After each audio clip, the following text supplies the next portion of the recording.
আসসালামু আলাইকুম। বর্তমানে দেখলাম কুফু নিয়ে অনেকে অনেক কথা বলছেন অনলাইনে। আপনারা কি জানেন কুফুর অরিজিনাল মিনিংটা কি? কুফুর আসল অর্থটা কি? কুফু কুফু সম্পর্কে প্রথমে একটি হাদিস আপনাদেরকে শোনায়। তোমরা ভবিষ্যৎ বংশধরদের স্বার্থে উত্তম নারী গ্রহণ করো এবং কুফু বিবেচনায় বিবাহ করো, আর বিবাহ দিতেও কুফুর প্রতি লক্ষ্য করো।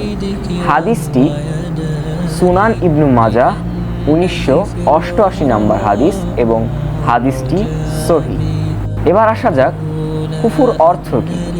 কুফু একটি আরবি শব্দ যার অর্থ সমান, সমতুল্য, সমকক্ষ। ইসলামী পরিভাষায় বর কনের দিন দুনিয়ার যাবতীয় কিছুতে সমান সমান বা কাছাকাছি হওয়াকে কুফু বলে, অথবা বিবাহের ক্ষেত্রে বর কনের রুচি, চাহিদা, বংশ, যোগ্যতা সব কিছুকে সমান সমান বা কাছাকাছি হওয়াকে ইসলামী পরিভাষায় কুফু বলে। অতএব একটি সম্ভাব্য স্বামী এবং তার সম্ভাব্য স্ত্রীর মধ্যে সামঞ্জস্য বা সমতা হিসাবে সংজ্ঞায়িত করা হয়, যা মেনে চলতে হবে। বিয়ের ক্ষেত্রে কুফু কেন গুরুত্বপূর্ণ? আসুন একটি উদাহরণ দেখি। মনে করুন এ একটি দিনদার মেয়ে এবং বি একটি বেদিন ছেলে। একজন দিনদার এবং অপর বেদিন, দুজনের মধ্যে কুফু নেই। তারপর দুজনের বিয়ে হলো। মেয়েটি যেহেতু দিনদার, তাই সে জীবনের প্রতিটি ক্ষেত্রে তার দিনকে টেনে আনবে। সে চাবে প্রতিটি ক্ষেত্রে দিনের ছাপ থাকুক। অপরদিকে বেদিন ছেলেটি চাইবে দুনিয়ার স্রোতে গা ভাসিয়ে দিতে, চাইবে সব কিছুর হোক দিনের বাঁধন মুক্ত।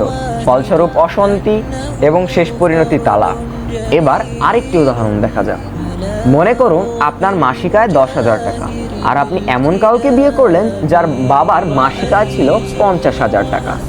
অর্থনৈতিক অবস্থানে কুফু নেই। কি মনে হয় সুখে থাকবেন? না। হাতিওয়ালার সাথে বন্ধুত্ব করলে হাতি রাখার মতো ঘর নিজেকে বানাতে হবে, নতুবা বড়র পিরিতি বালির বাঁধ, ক্ষণে হাতে দড়ি ক্ষণে চাঁদ। বুঝলেন?